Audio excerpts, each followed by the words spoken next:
deui dina carita Sunda Serem Jumat Wage. Tong ngadengikeun carita ieu pariduaan jeung kabogoh. Bisi aya nu katiluna.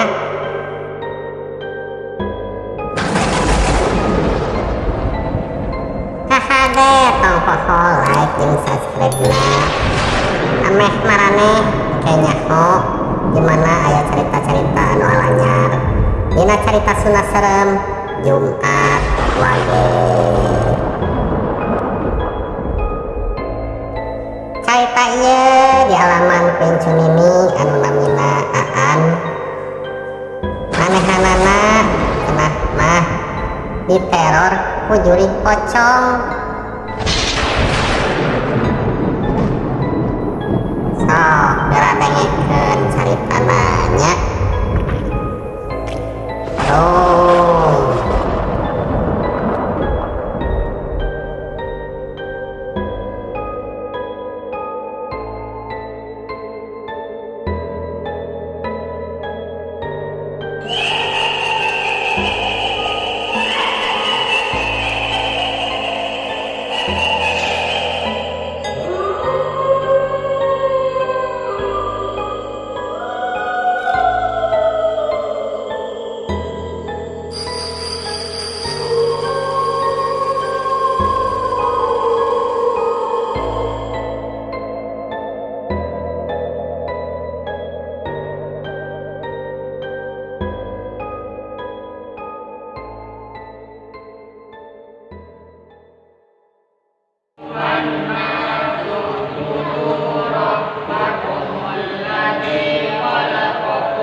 Shadaqallahul adzim. Tangke barudak anu erek sarare di kobong di luhur. Biasa jam 8 kudu geus araya di dieu nya di madrasah. Sok aya nama geura salat isya heula.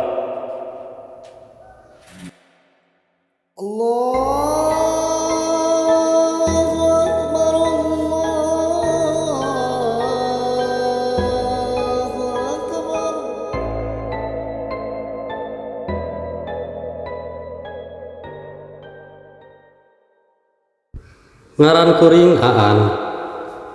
Ngan tiba heula ti leutik kuring teh sok di ujang-ujang. Malahan mah tepikeun ka ayeuna geus boga budak oge anger we di ujang-ujang kuring teh. Jadi we katelahna kuring teh ujang Aan. Kuring di dieu rek caritakeun hiji kajadian atau pengalaman anu matak dikasieun keur diri kuring nya. Kajadianna teh geus lila aya kana belasan taunna. Basa kuring keur osok ngaji keneh di madrasah. Lamun teu salah mah harita teh kuring teh masih keneh sakola SMP kelas 3. Maklum kerumuran sakitu mah baheula kuring teh memejehna resep ulin atawa ruang riung jeung barudak termasuk maronok di madrasah. Asa resep we karasana teh. Harita sanggeus beres salat isya kuring jeung nu sejena baralik heula ka imah masing-masing. Kuring mah balik teh ngadon dahar we. Geus beres dahar terus ulin. Di pangulinan teh kabeneran papanggih jeung si Roid jeung si Mumu keur mah baturan ngaji, baturan ulin ongkoh. Id, muh Sawainya norek maronok. Erek tenaan, kabeh erek maronok. Harita si Rohid anu nemalan teh. Kan orang kawetan layu. Nah baru dake araya di ditu di bes.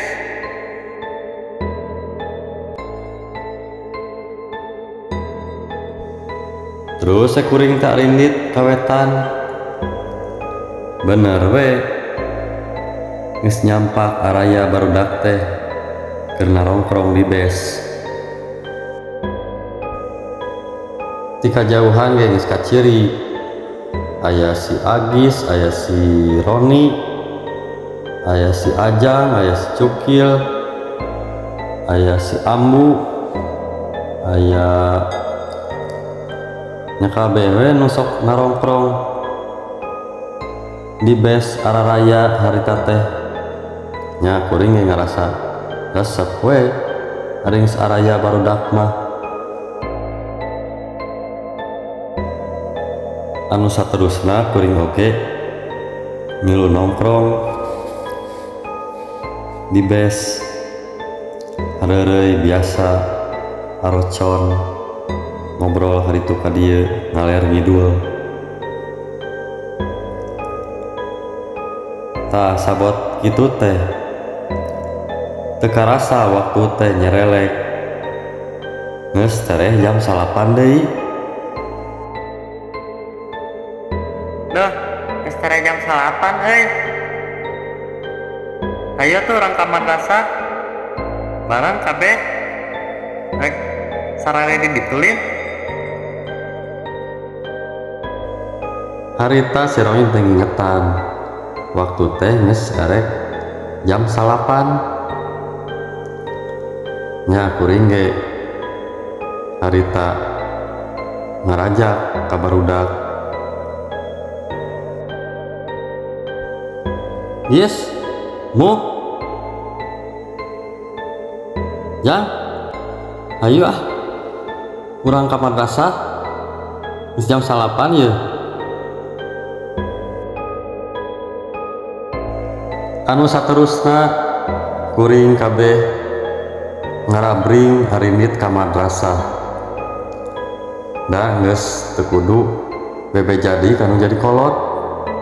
Da tadi samemeh keluar ti imah teh bare beja heula yen peuting ieu mah erek maronok di madrasah. Biasa samemeh tepi ke madrasah teh nyarimpang heula ka warung mareuli dahareun da bisi peuting osok lapar. Nya jang ngaganyel we ngaganyel beuteung meh teu lapar teuing.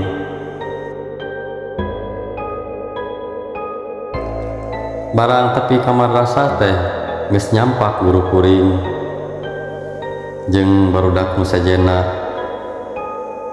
geus araya. Terus kuring teh ngilu ngariung. Nya samemeh sare teh biasa guru kuring sok kadang ngabahas pelajaran anu tadi atawa sok ngadongeng kisah-kisah para nabi atawa nyaritakeun naon we samemeh sare teh.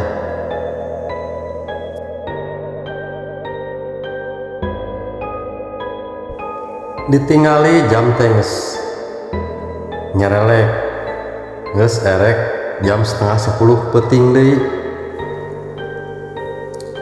Kadenge harita guru kuring mungkas obrolanana. Tah kitu barudaknya geuning peuting ayeuna teh jam 9:30. Sok ayeuna mah geura sarare geura kalaluhur. Ade tompo eta koncing ke madrasahnya biasa tunawe kunci nama di luluhureun ieu hureun panto sok jug gerak sarare gerak kalaluhur. Harita kuring anu ngunci panto madrasah teh. Sanggeus panto madrasah dikunci ku kuring. Nya kuring ge nyusul barudak ka luhur. Kasampak barudak di luhur. Geus ngagalorer ngajajar siga peda.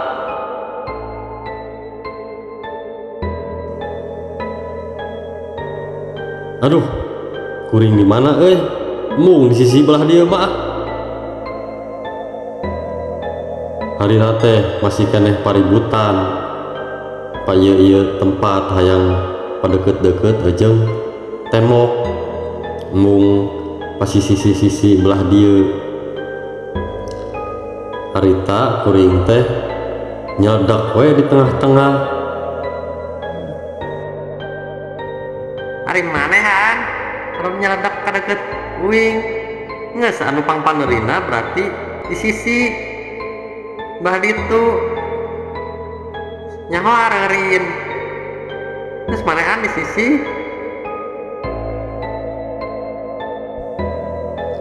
Mau ngaji aing mah hayang di dieu di tengah nehaneut mau di sisi mah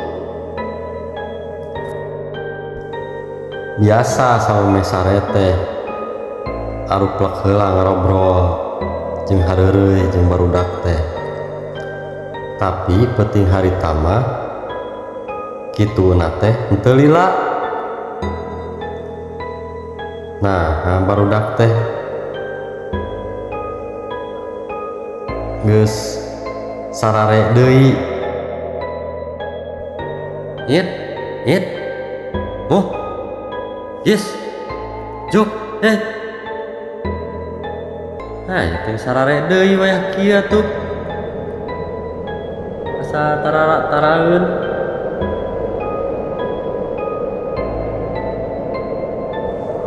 Harita meureun tinggal kuring sorangan anu can sare teh. Kusaba barudak nu sarare jadi penting harita mah di kobong teh mani asa jempling ngan saukur di luar kadenge sora jangkrik silih temalan beki peuting hawana teh asa beki geuman jeung deui kadengena teh di kajauhan aya sora anjing babaung.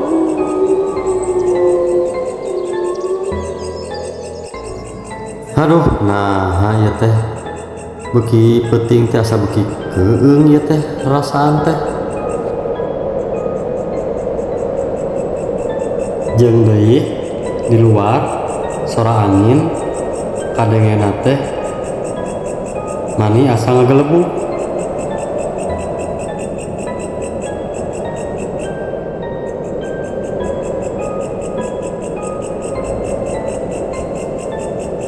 Duh, jeung hayang kiih deui ieu teh. Harita kuring ngadak-ngadak jeung bet hayang kiih. Geus sabenerna mah geus tadi ditahan.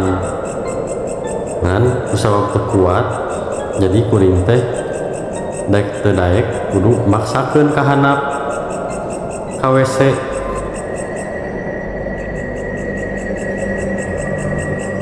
Anu saterusna kuring teh budak terus we kuring teh nguru kana panto.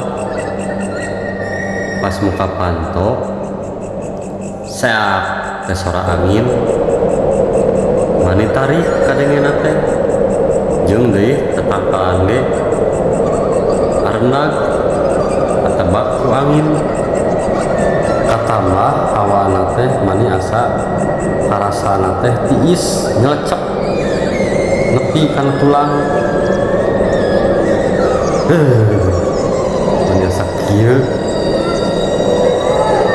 perasaan teh pensarian jeung deui eta sora anjing mani asa teu eureun babaungna teh.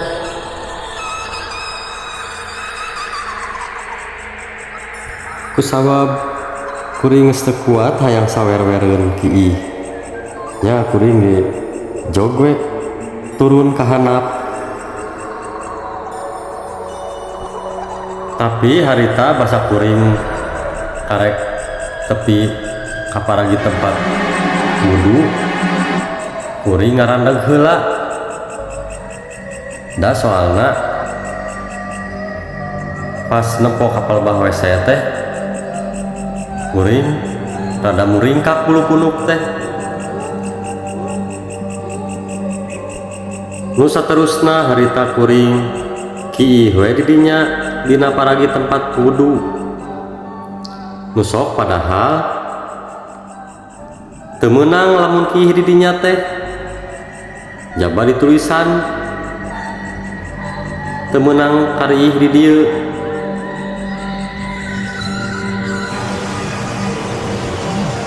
Biasa geuning ari lalaki mah lamun geus kieu teh sok ngabiri gidig. Tah sabot keur ngabiri gidig kitu kuring teh ngalieuk ka pelebah tukang, ka pelebah juru deket panto WC. Di dinya kuring ngarenjag bakat tingku reuwas soalna kuring ningali di deket panto WC dina juru aya makhluk anu keur ngajegak tangtung. Makhluk eta teh mangrupakeun pocong.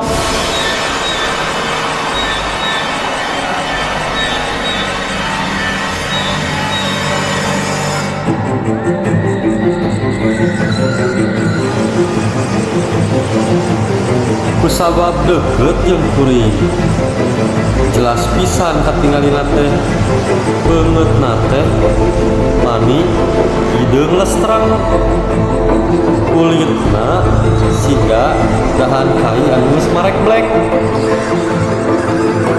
matana kacirina teh siga nu burung, bejeung deui bari mencerong ka kuring. Tidinya kuring langsung ngabecir we lumpat. Bari ngorok pocong.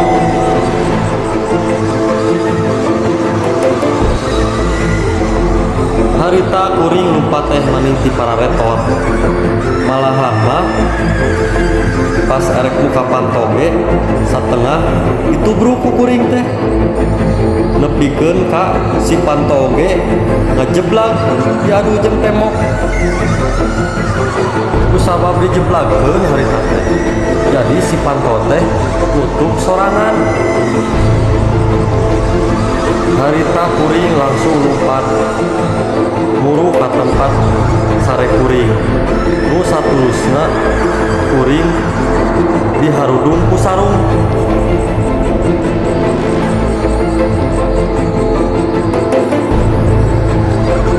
Harita kuring penasaran bet hayang ningali ka pelebah panto. Pas ningali ka pelebah panto kuring harita ngarenjag deui wae kusabab di pelebah panto pocong tadi teh aya nyampak di juru keur ngajanteng. Bari siga mencerong ningalikeun ka kuring. Tidinya kuring langsung diharudung deui ku sarung. Bari ngageugeuing barudak. It udang atuh it. Udang pocong. It. Udang. Yeuh. Sabot keur kitu keur ngageugeuing aya nu nyagap kudu kuring. Didinya spontan kuring nyambat tuh jadi emak. Ma, ma, ma.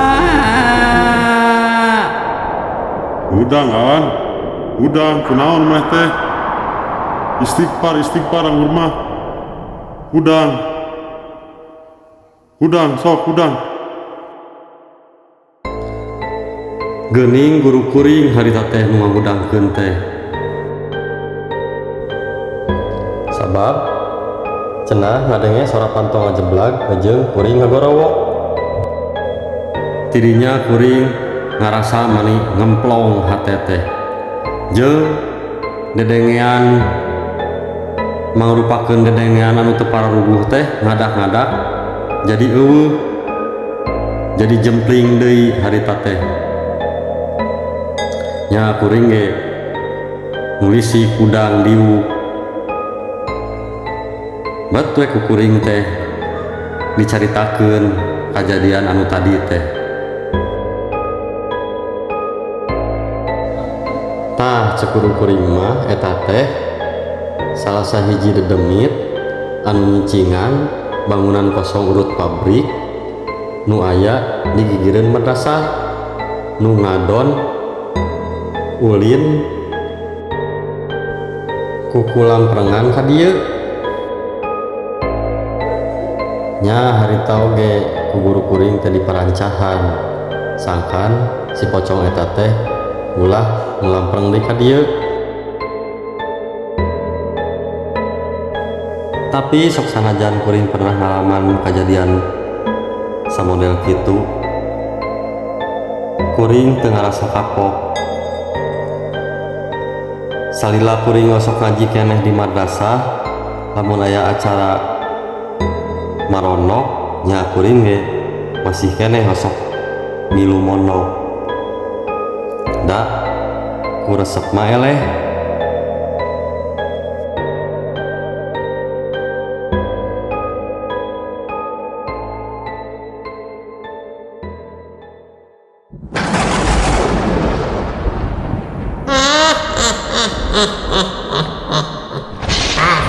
Tunggu tenanya cerita nu di halaman kunjung ini teh. Sok nama pokok bila subscribe jeung like na. Pangih deui nya jeung ini dina cerita-cerita nu lawannya.